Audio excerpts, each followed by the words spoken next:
En Afrique de l'Ouest, et plus exactement au Sénégal, on rencontre très souvent la teranga. Teranga signifie terre d'accueil et de partage, de convivialité. Elle signifie sens de l'hospitalité qui se vit au quotidien. Nous allons vous présenter deux contes, L'araignée et la pintade et Saraba. Nous verrons que comme dans toutes les sociétés, la teranga peut être mise à l'épreuve au travers de ces contes. En Afrique, le conte c'est raconter, c'est rencontrer des gens. Ouvrez grand les oreilles de vos cœurs. Nous vous emmenons à l'école des ancêtres africains. Partons ensemble à Teranga, dans un monde imaginaire, rempli d'animaux qui parlent, mais aussi le monde des génies protecteurs, un monde qui suppose avoir existé.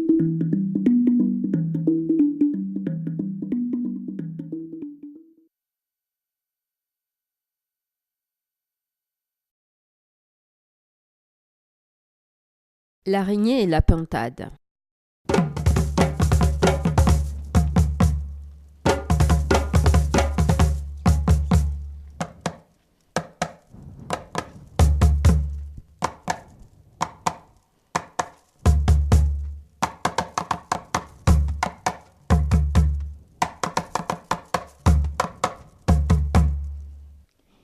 Il y a longtemps, très longtemps, tous les animaux pouvaient parler. Ils parlaient comme vous et moi. Et à cette époque, vivait une araignée. Cette araignée était malheureuse, car elle se sentait bien trop différente des autres animaux. Elle vivait dans un village où il n'y avait que des animaux à quatre pattes, ou bien à deux pattes. Mais elle, pauvre petite araignée, elle en avait 8. À cause de sa différence, tout le monde se moquait d'elle. On disait qu'elle était sale. On disait qu'elle sentait mauvais. On disait même qu'elle était idiote. L'araignée avait fait beaucoup d'efforts pour être aimée. Le jour de son anniversaire, elle avait même invité tous les autres animaux. Mais personne, non, personne n'était venu. Qu'elle était triste, notre araignée. Tellement triste qu'elle décida d'aller voir le sorcier qui habitait sur le baobab. Ce sorcier était invisible, mais il pouvait entendre et voir tout le monde. Pour le rencontrer, il fallait jouer un rythme que lui seul comprenait. Écoutez.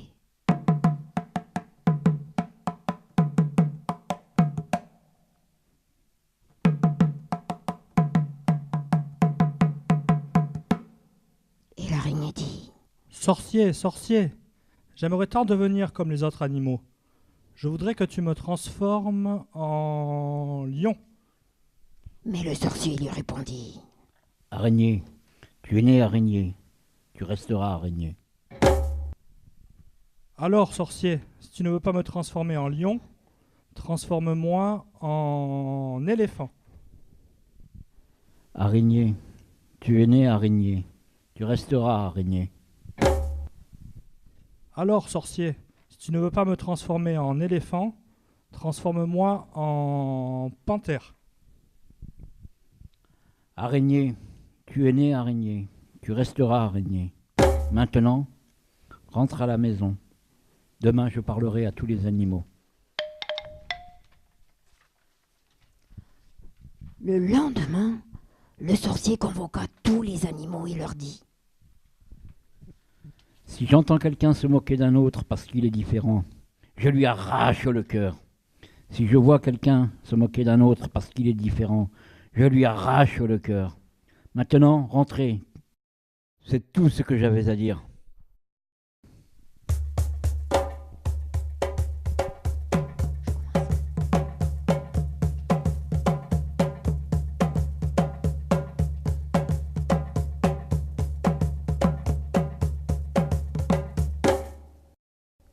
Les animaux retournèrent chez eux. L'araignée, elle, prit sa plus belle toile et alla loin, très loin du village, là où il n'y avait que du sable et des cailloux. Elle s'y installa et attendit.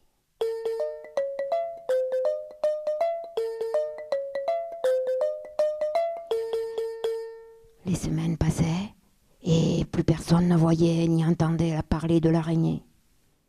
Par un beau matin, l'antilope qui faisait son jogging passa devant l'araignée et lui demanda: Araignée, ça fait longtemps qu'on ne vous voit plus au village. Que t'arrive-t-il? L'araignée répondit: J'en ai assez d'habiter dans ce village où tout le monde se moque de moi. Mais de quoi vas-tu vivre, pauvre araignée? Je vais cultiver un champ de bananes et je vivrai seul. Araignée, un champ de bananes dans le sable et les cailloux, tu es vraiment une idiote. Une idiote comme ton père, une idiote comme ta mère, une idiote comme ta grand-mère, une idiote comme ton grand-père, une idiote comme toutes les araignées de ta race. Le sorcier avait tout vu. Il avait tout entendu. Et le cœur de l'antilope s'était arrêté.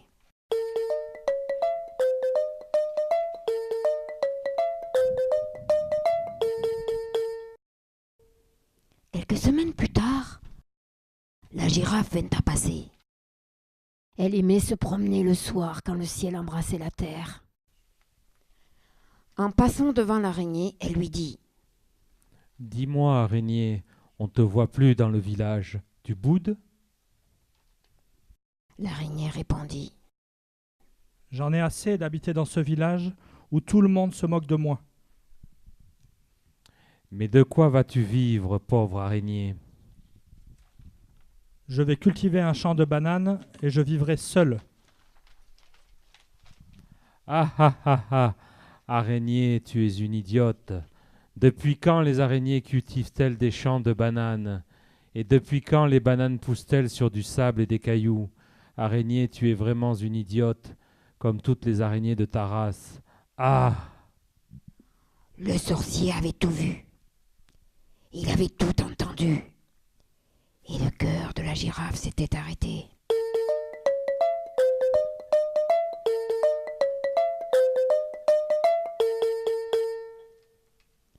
Mais un animal avait tout vu. C'était la pintade. Du haut de son arbre, avec ses longues jumelles, elle regardait tout ce qui se passait dans la savane. Un soir, elle se déguisa et se maquilla. Puis, elle se mit un peigne dans les cheveux. Voici notre pintade qui vint à passer devant l'araignée. Oh, l'araignée se frotta les yeux. Elle regarda la pintade et s'exclama: Mais pauvre pintade, où vas-tu comme ça? Regarde comme tu es habillée, regarde comme tu es maquillée. Bah, je m'en vais voir mon amoureux. L'araignée se moqua. Mais qui peut être amoureux d'une pintade? Regarde comme tu es habillée, regarde comme tu es maquillée. Tu n'es vraiment pas belle. Oh! Le sorcier avait tout vu. Il avait tout entendu.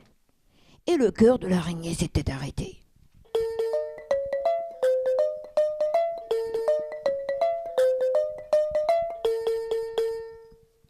De retour en haut de son arbre, la pintade enleva son drôle de costume et se démaquilla. Mais quand elle voulut ôter le peigne, celui-ci resta bien accroché sur sa tête. Elle tira et tira encore, mais le peigne résistait. Elle tira plus fort. En vain. La pintade prit peur et se rendit chez le sorcier.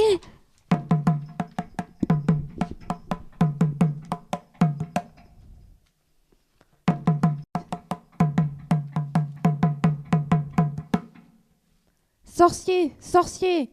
L'antilope est morte car elle s'est moquée de l'araignée. La girafe est morte car elle s'est moquée de l'araignée. L'araignée est morte car elle s'est moquée de moi. Sorcier, sorcier, aide-moi à enlever ce peigne. Le sorcier répondit: Très bien. Demain, je parlerai à tous les animaux. Le lendemain, lorsqu'ils furent tous réunis, le sorcier leur dit: Une victime a le droit de ne plus être une victime. Être une victime ne vous donne pas le droit d'être un bourreau. Puisque vous ne savez pas dire des choses intelligentes, puisque vous ne savez pas dire des choses gentilles, mieux vous taire. Puisque vous n'avez pas su comprendre, je vous ôterai la langue pendant votre sommeil. Maintenant, partez. Les animaux rentrèrent chez eux.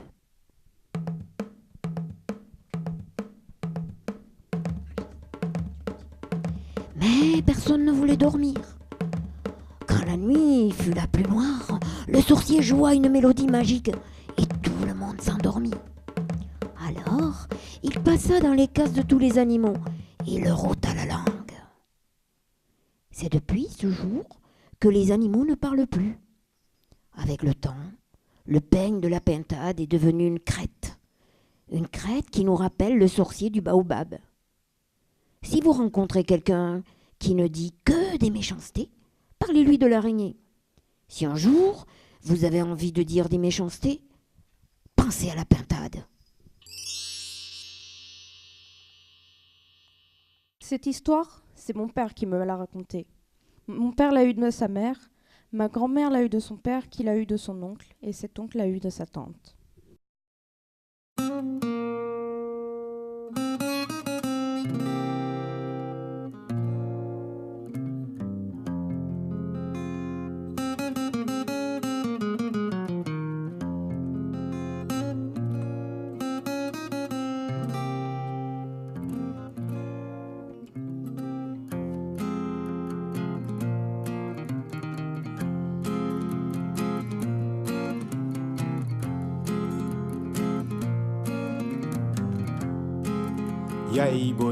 Yay boy l'ébellement, bye boy l'ébellement, mam boy l'ébellement.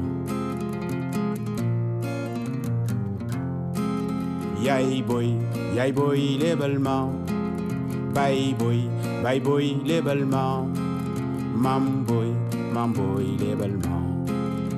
Maman, raconte-moi les contes de la Teranga.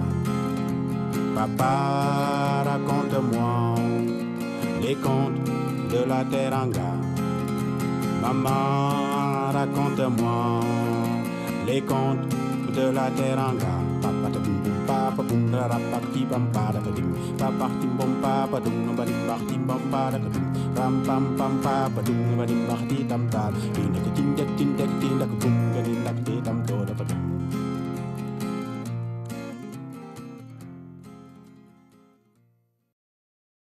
Saraba.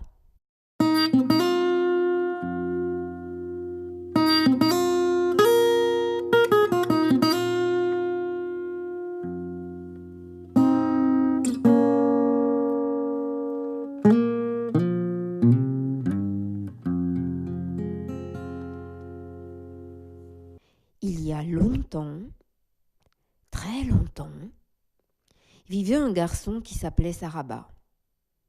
Saraba était malade, et comme son mal n'était pas connu des hommes, il restait seul. Tout le monde disait qu'il était puni par les dieux, et personne ne voulait l'approcher. Un jour, Saraba quitta son village. Il partit sur les routes et marcha pendant des jours et des jours, pendant des semaines et des semaines, pendant des mois et des mois, pendant des années et des années. Il chercha sans relâche quelqu'un qui pourrait le guérir. Mais à chaque fois qu'il arrivait dans un village, on le repoussait, on le fuyait. Certains disaient même qu'il était dangereux, qu'il était contagieux.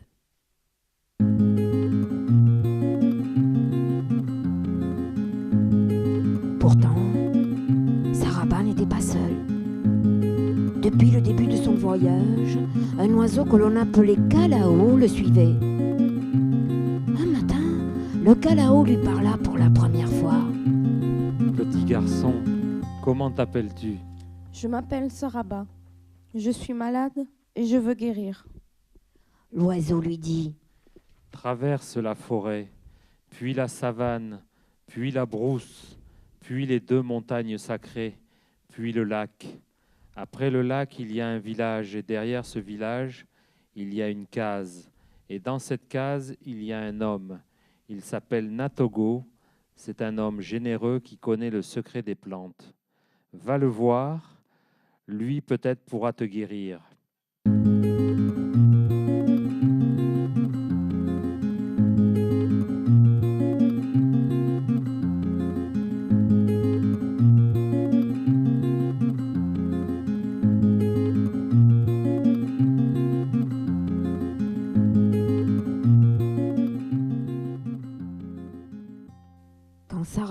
arriva enfin au village, des enfants sortirent de leur case. Ils lui jetèrent des pierres en criant. Regardez-le, il est malade, il sent mauvais, il est sale. Aussitôt, les hommes et les femmes se mirent à hurler des méchancetés. Même les chiens aboyaient. C'est alors que Natogo avança. Il prit Saraba par la main, l'amena dans la case et lui donna à boire. Petit garçon, comment t'appelles-tu? Mon nom est Saraba. J'ai peur. Je veux rentrer chez moi. C'est le Kalao qui m'a dit de venir ici. Il disait que vous pourriez me sauver. Dehors, les hommes et les femmes continuèrent à crier leur méchanceté. Natogo, Natogo, il faut que ce garçon quitte le village. Il est puni par les dieux. Il nous portera malheur. Durant 3 jours et 3 nuits, les hommes crièrent et crièrent encore. Certains criaient. Depuis que ce garçon est dans le village, il fait froid. D'autres criaient aussi. Depuis que ce garçon est dans le village, le soleil n'est plus là. Au matin du 4e jour, Saraba se leva et partit. Mais sitôt qu'il fut en chemin, les hommes dirent à Natogo. Cet enfant est puni par les dieux. Tu l'as laissé rentrer chez toi. Tu l'as laissé dormir dans ta case. Tu l'as laissé manger ta nourriture.